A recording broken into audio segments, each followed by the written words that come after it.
Teaching Resource Game by Harmuna, Sulistia, and Meli Agustin. Assalamualaikum warahmatullahi wabarakatuh. From group 9 consisting of Meli Agustin with student number 8, me as the first speaker, and my friends. My name is Harmuna Sulistia. My student number is 6. I'm as a second speaker. So we would like to present our material about games. Meli, time is yours.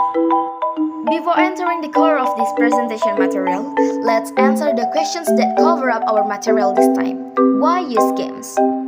Martin 1955 writes that any fun activity which gives young learners the opportunity to practice the foreign language in a relaxed and enjoyable way.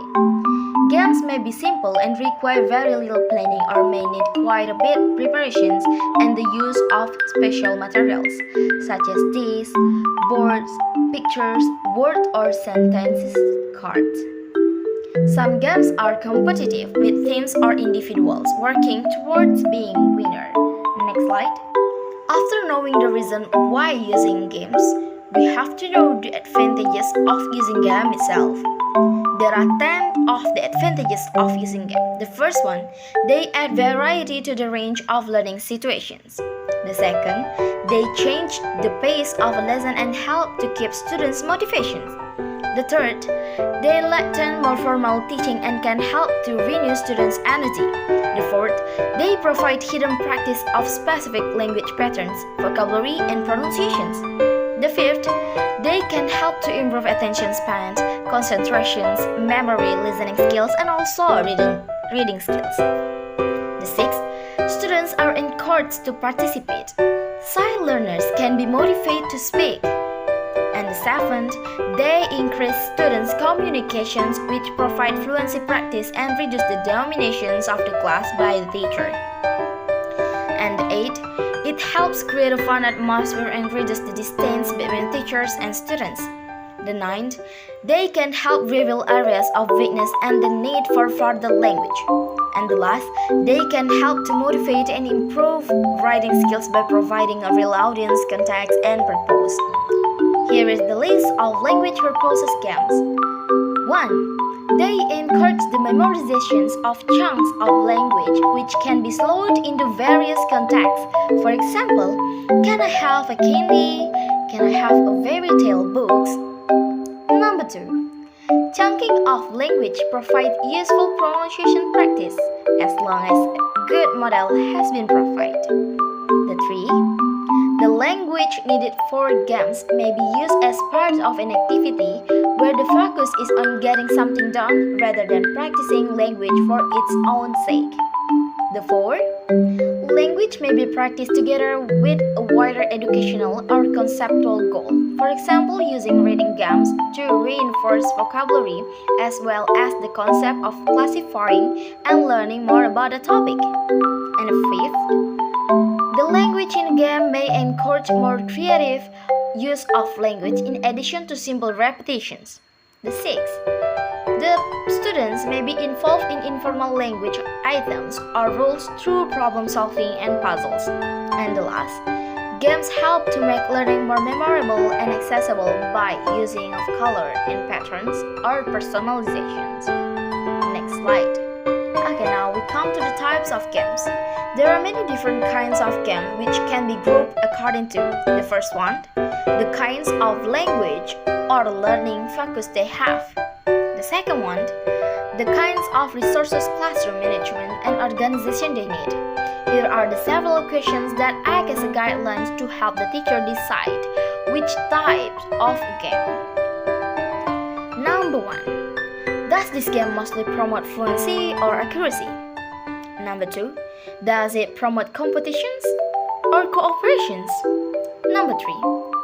Does it have an educational aims, for example, developing concept, themes, cross-curricular topics such as citizenship, learning strategies? Number 4. Is it suitable for beginners or higher levels? Number 5.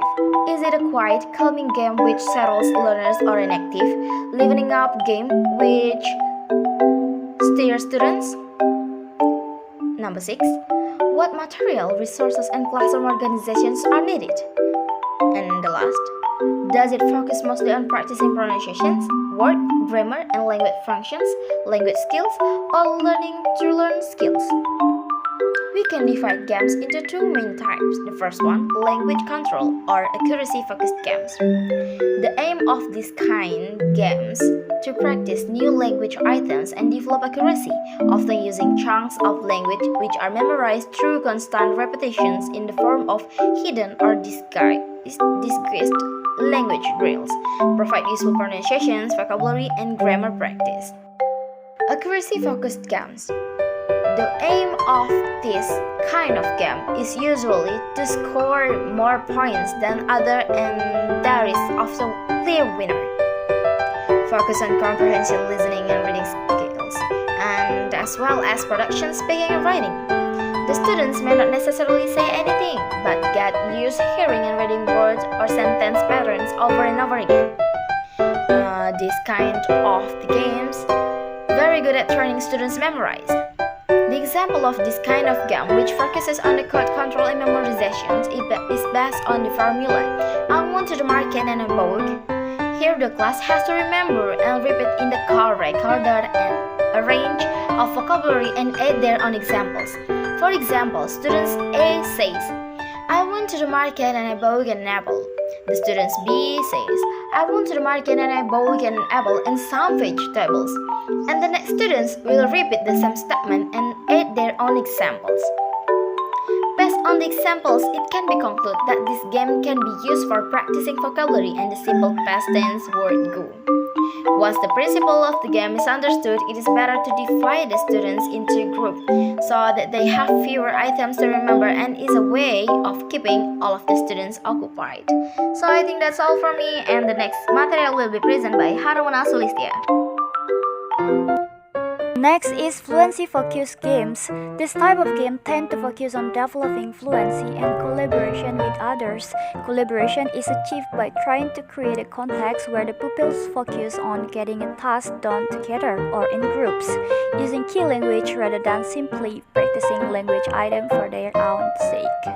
When we want to use game in teaching, we have to select them. We have to select the best game and the suitable game for our students. So we have to consider with these several factors. The first one is it suitable for beginners or very young children? Game for this group need to have simple language and should be easy to explain, set up, and play. The second one is, does it settle or steer? A steering activity engages the pupils physically or mentally, so they are very active. The third one is, what kind of language focus does it have? Teacher will be able to find a game almost any aspect of language at primary level. For example, Where I Am game, which use various vocabulary by asking and answering questions, use listening for detail, use speaking activity by question, describing locations, etc. Next, what kind of resource do I need? Game can be classified by the resource required to play them. So there is 8 types. The first one is no resources, such as a listening game, and the second one is simple pencil and paper or blackboard game, and then picture game, word cards, game using sentence card, this game which pupil must name, board games, and the last one is games using chart or matrix. The last one is, does it have a link with a theme or other subjects? Yes, many games can be adapted or linked to various subject or curriculum areas. For example, bingo and dominoes games. Next is evaluating the potential games. We have to answer these several questions when we assessing the potential games. First, in pupils' involvement. Are all the children involved for all or most of time? Can less able pupils take part without feeling frustrated? If not, can they work on a simpler versions of game? Is the game clear, easy to explain, and easy to play? Ask the pupils their response to some of these questions in first language. In the integration with other language work, in a accuracy-focused game, does the language contents have a clear focus? Can it be carefully controlled or graded where necessary? Do the children practice English throughout the game, or for the most part at least? Can Can new vocabulary be substituted into the game to fit with other games' lexical sheets? Can recently learned new grammatical structure be substituted into the game to fit with other language work? Are there opportunities to link new language with old language in the game? And the last one is in pupils' learning and initiative. How much choice and initiative do pupils have in playing the game? How much can the pupils take over the role of the teacher in demonstrating or laying a part in the game?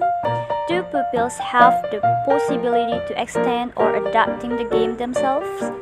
So, how to play the games? There is 4 steps that we have to do. The first one is giving instructions. We have to keep the instructions short, clear, and simple. Use a limited number of key phrases which the children quickly get used to. And the second one is organizing the class. We have to organize the groups or pair quickly.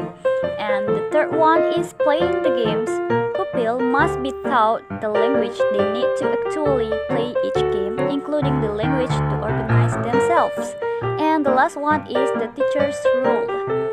The teacher has a key role in observing and listening, monitoring pupils' language, giving prompt and explanation where necessary, noting pupils' language difficulties which may need reteaching, and so on.